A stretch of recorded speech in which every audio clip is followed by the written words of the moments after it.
ನಮಸ್ಕಾರ ಸ್ನೇಹಿತರೆ. ಇತ್ತೀಚಿನ ಒಂದು 2-3 ದಿನಗಳ ಹಿಂದೆ ಬೆಳಗಾವಿಯ ನಗರದಲ್ಲಿ ದೊಡ್ಡ ಪ್ರಮಾಣದಲ್ಲಿ ಕೇಂದ್ರ ಸರ್ಕಾರದ ವಿರುದ್ಧ ದೊಡ್ಡ ಪ್ರತಿಭಟನೆ ಹಮ್ಮಿಕೊಳ್ಳಲಾಗಿತ್ತು.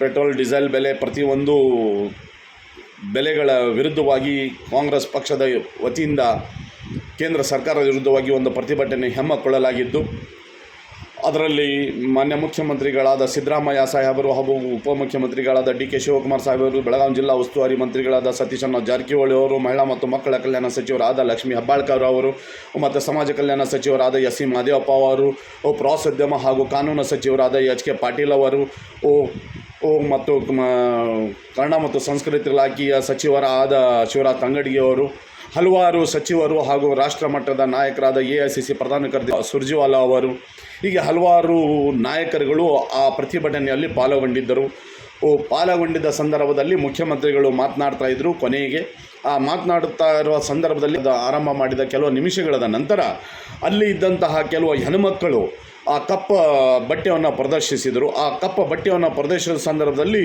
ಅಲ್ಲಿ ಗೊಂದಲ ಉಂಟವಾಯಿತು, ಸ್ವಲ್ಪ ಗಲಾಟೆ ಗೊಂದಲ ಉಂಟವಾಯಿತು. ಆ ಸಂದರ್ಭದಲ್ಲಿ ಪೊಲೀಸ್ ಅಧಿಕಾರಿಗಳು ಕೂಡ ಅಲ್ಲಿ ಜನರಿಗೆ ಸಮಾಧಾನವನ್ನು ಮಾಡ್ತಾ ಇದ್ದರು.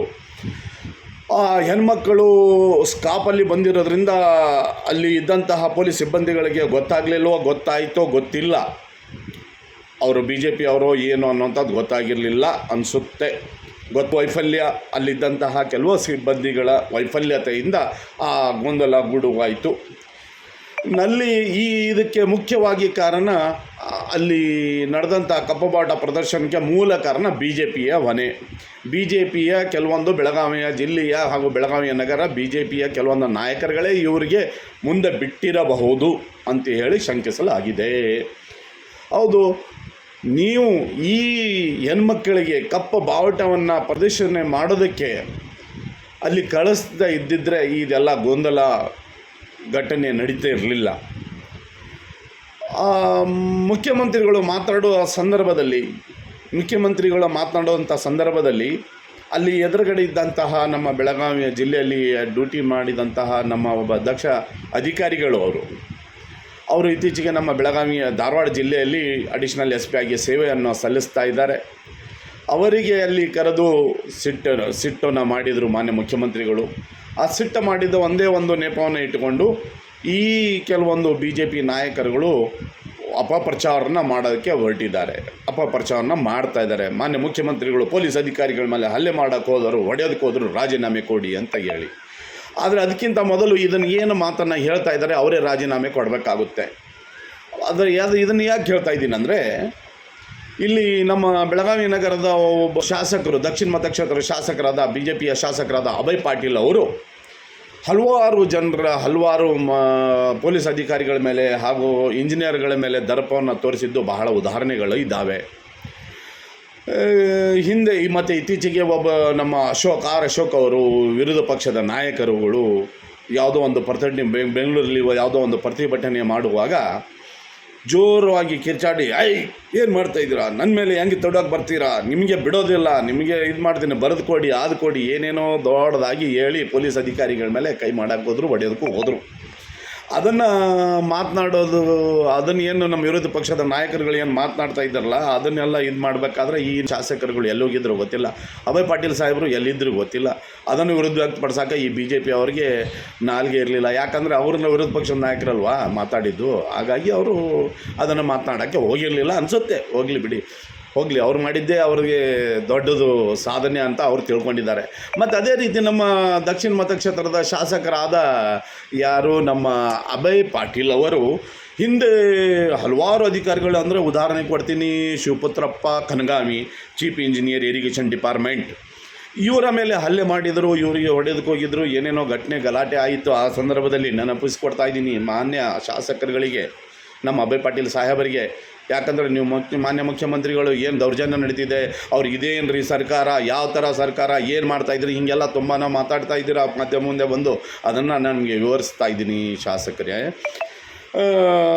ಕನಗಾಯಿ ಅವರ ಬಗ್ಗೆ ಮಾಡಿದ್ದು, ನೀವು ಹೊಡೆದಿದ್ದು, ಹೊಡ್ಯಕ್ಕೆ ಹೋಗಿದ್ದು ಅದೆಲ್ಲ ಅದಾಯಿತು.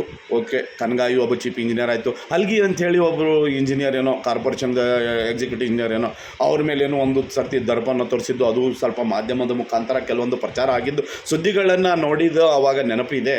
ಈಗೂ ನೋಡ್ತಾ ಇದ್ದೀವಿ. ನೀವು ಈ ಮಾತಾಡಿದ್ದನ್ನೆಲ್ಲ ನೆನೆಸ್ಕೊಂಡಿದ್ವಿ. ಮತ್ತು ನೀವು ಮೊದಲನೇ ಸರ್ತಿ ಒಂದು ಸರ್ತಿ MLA ಆಗಿದ್ರಿ ಅನಿಸುತ್ತೆ, ಮೊದಲನೇ ಬಾರಿಗೆ. ಅವಾಗ ಮಾರ್ಯಾಳ್ ಏರಿಯಾದಲ್ಲಿ ಎಲ್ಲೋ ಒಂದು ಜಾತ್ರೆಯಲ್ಲಿ ಹೋದಾಗ ಒಬ್ಬ ಪೊಲೀಸ್, ಲಾಲ್ ಸಿಂಗ್ ಅಂಥೇಳೇನೋ ಒಬ್ಬ ಪೊಲೀಸ್ ಹೆಸರು ಸ್ವಲ್ಪ ಅರ್ಧಂಬರ್ಧ ನೆನಪಿದೆ. ಆವಾಗ ಅವನ ಜೊತೆಗೆ ನೀವು ಗಲಾಟೆಯನ್ನು ಮಾಡಿ ಅವನ ಮೇಲೆ ದರ್ಪಣ ತೋರಿಸಿದ್ರಿ.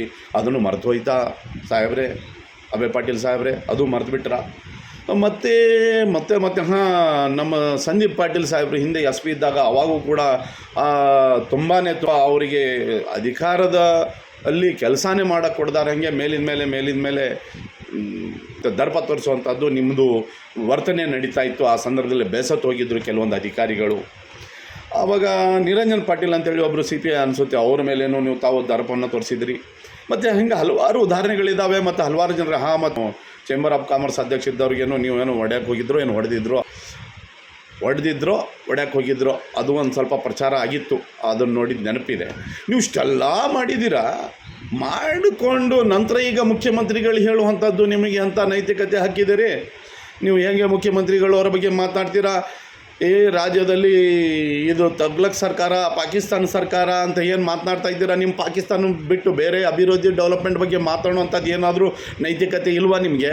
ಪಾಕಿಸ್ತಾನ ಮೇಲೆ ನೀವು ಪ್ರೀತಿಯಾಗಿದ್ದರಿಂದ ನೀವು ಎದ್ರು ಬಿದ್ದರು ಪಾಕಿಸ್ತಾನದ ಜಪ ಮಾಡಿ ನಮ್ಮ ಮುಖ್ಯಮಂತ್ರಿಗಳು ಮತ್ತು ನಮ್ಮ ಕಾಂಗ್ರೆಸ್ ಪಕ್ಷದ ನಾಯಕರಿಗೆ ನೀವು ಹೇಗೆ ಬೇಕಾಗೂ ಮಾತನಾಡೋದಕ್ಕೆ ಆರಂಭ ಮಾಡಿದ್ದೀರಾ ಅಲ್ವಾ? ಅದಕ್ಕೆ ದಯಮಾಡಿ ಮಾನ್ಯ ಶಾಸಕರೇ, ನೀವು ಮಾಡಿದಂಥದ್ದು ನೀವು ಗಮನವನ್ನಲ್ಲಿ ಇಟ್ಟುಕೊಂಡು ಆಮೇಲೆ ಇನ್ನೊಬ್ಬರ ಬಗ್ಗೆ ತಾವು ಮಾತನಾಡಿದರೆ ಬಹಳ ಒಳ್ಳೆಯದು. ಮಾನ್ಯ ಮುಖ್ಯಮಂತ್ರಿಗಳಿಗೆ ಮಾತನಾಡುವಂಥದ್ದು ನೈತಿಕತೆ ಯಾಕೆ ಹಾಕಿಲ್ಲ ಅಂತಂದರೆ, ನೀವು ಹಲವಾರು ಅಧಿಕಾರಿಗಳಿಗೆ ನಿಮ್ಮ ಅಧಿಕಾರದ ಮತ್ತು ನಿಮ್ಮ ಸರ್ಕಾರ ಇದ್ದ ಸಂದರ್ಭದಲ್ಲಿ ಹಲವಾರು ಅಧಿಕಾರಿಗಳಿಗೆ ದರ್ಪನ್ನು ತೋರಿಸಿ ಭಯವನ್ನು ಪಡಿಸುವಂಥ ವಾತಾವರಣವನ್ನು ಮಾಡಿದ್ದೀರಿ. ಅದಕ್ಕೆ ಅದನ್ನು ನೆನಪಿಸ್ತಾ ಇದ್ದೀನಿ. ಅದನ್ನು ನೆನಪು ಮಾಡಿಕೊಂಡು ಈ ಸರ್ಕಾರದ ಮಾನ್ಯ ಮುಖ್ಯಮಂತ್ರಿಗಳಾದ ಸಿದ್ದರಾಮಯ್ಯ ಸಾಹೇಬರ ಬಗ್ಗೆ ಮಾತನಾಡಿ ಜನರಿಗೆ ತಪ್ಪು ದಾರಿಗೆ ಎಳ್ಕೊಂಡು ಹೋಗುವಂಥದ್ದು ಕೆಲಸವನ್ನು ಮಾಡೋಕ್ಕೆ ಹೋಗಬೇಡಿ. ಮತ್ತು ಹಾಗೇನಾದರೂ ಅಂಥ ದೌರ್ಜನ್ಯ ಯಾವುದೋ ಎಲ್ಲಿಯೋ ಬೆಳಗಾವಿ ನಗರದಲ್ಲಿ ಯಾರ್ದೋ ಇದರಿಂದ ದೌರ್ಜನ್ಯ ನಡೀತಾ ಇದ್ರನ್ನ ಹೇಳಿ ಕೂಡಿಕೊಂಡು ವಿರೋಧ ಮಾಡೋಣ. ದೌರ್ಜನ್ಯ ಯಾರೂ ಮಾಡ್ತಾ ಇಲ್ಲ. ದೌರ್ಜನ್ಯ ಮಾಡ್ತಾ ಇದ್ದಿದ್ದನ್ನು ಮಾಡಾಕತ್ತಾರೆ. ಹಿಟ್ ಆ್ಯಂಡ್ ರನ್ ಮಾಡಿಕೊಂಡು ಹೋಗುವಂಥದ್ದು ಕೆಲಸ ಮಾಡೋಕ್ಕೆ ಹೋಗಬೇಡಿ.